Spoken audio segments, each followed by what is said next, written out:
Assalamualaikum warahmatullahi wabarakatuh. Okey, nama Cikgu Amira. Jadi cikgu akan menggantikan Ustazah Atika untuk 3 bulan. Jadi pada hari ini kita akan belajar subjek Pendidikan Teras Islam bagi tahun 4 Ibnu Sina. Okey, kita akan mulakan dengan bahagian tauhid. Kita akan mulakan dengan pelajaran yang pertama iaitu meyakini balasan baik dan jahat. Apa yang dimaksudkan dengan balasan baik dan jahat? Okey. Balasan baik dan jahat adalah ganjaran yang diperolehi oleh orang yang melakukan amalan sama ada amalan baik atau jahat. Okey, jadi bila kamu buat baik ataupun jahat, okey, tetap mendapat balasan. Okey, cuma kalau amalan baik, kita akan dibalas dengan pahala dan nikmat. Okey, manakala amalan yang jahat, kita akan dibalas dengan dosa dan azab. Seterusnya kita pergi kepada contoh-contoh amalan yang baik. Dekat sini Ustazah dah bahagikan. Yang pertama amalan wajib dan yang kedua amalan yang digalakkan.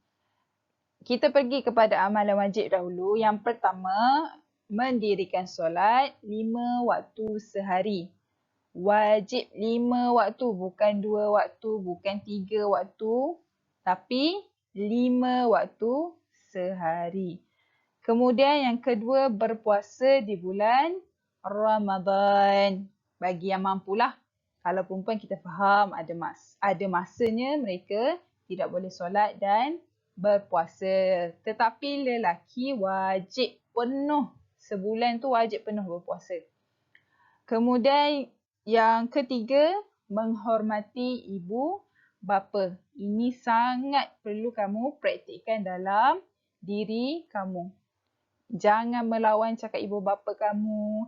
Jangan tinggikan suara walaupun hanya berkata, tidak boleh. Kemudian kita pergi kepada amalan yang digalakkan. Yang pertama, bersedekah.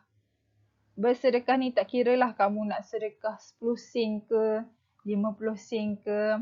Ia tetap dikira sebagai sedekah. Kemudian yang kedua, membaca Al-Quran. Yang ini kamu kena praktikkan dalam diri untuk membaca Al-Quran setiap hari. Walaupun hanya satu muka surat ke, hanya separuh muka surat pun tak apa. Yang penting kamu membaca, mesti ada membaca Al-Quran dalam sehari. Dan kemudian yang terakhir, membantu orang yang dalam kesusahan. Tak kiralah, tak kisahlah dia jiran kamu ke, kawan kamu ke.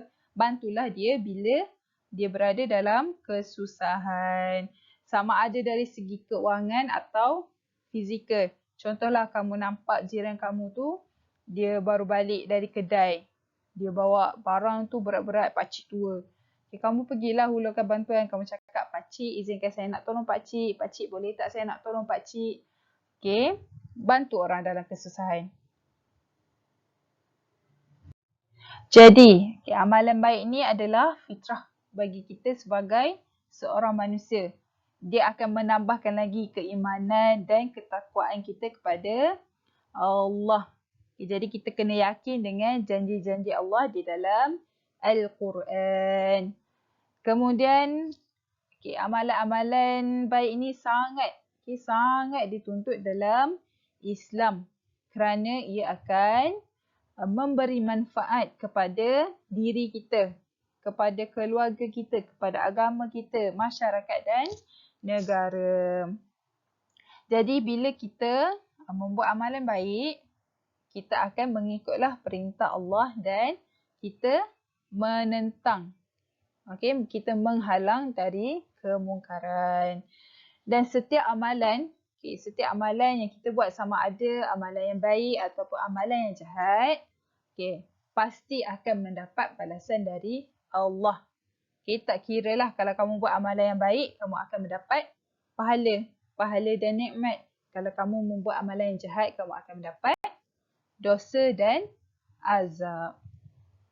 Qala Allah Ta'ala, Bismillahirrahmanirrahim. مثل الذين ينفقون أموالهم في سبيل الله كمثل حبة أنبتت سبع سنابل في كل سنبلة 100 حبة والله يضاعف لمن يشاء والله واسع عليم. Okey, kita tengok terjemahan di bawah.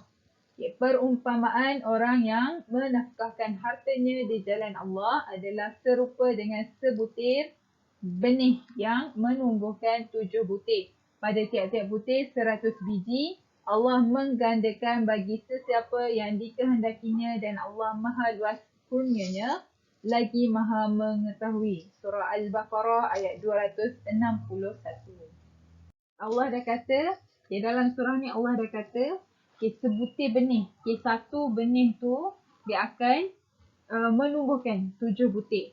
Dan setiap 7 butir itu akan menumbuhkan 100 biji bagi satu butir. Maksudnya dekat sini, bila kita buat amalan baik, satu amalan yang kita buat, berkali ganda kebaikan lain yang datang kepada kita. Contohlah, kamu sedekah RM RM2 dekat seorang makcik ni.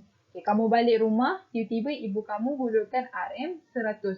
Ibu kamu kata, Muhammad, ini adalah upah kerana kamu selalu tolong ibu, kamu selalu bantu ibu buat ini, buat itu. Itu contoh. Jadi kita nampak dekat sini. Kamu bagi dalam jumlah yang kecil, tapi kamu dapat semula pulangan kepada kamu dalam jumlah yang besar. Jadi kebaikan ini bukan hanya setakat itu sahaja, tapi dia meluas. Satu yang kamu beri, berkali ganda yang kamu akan dapat.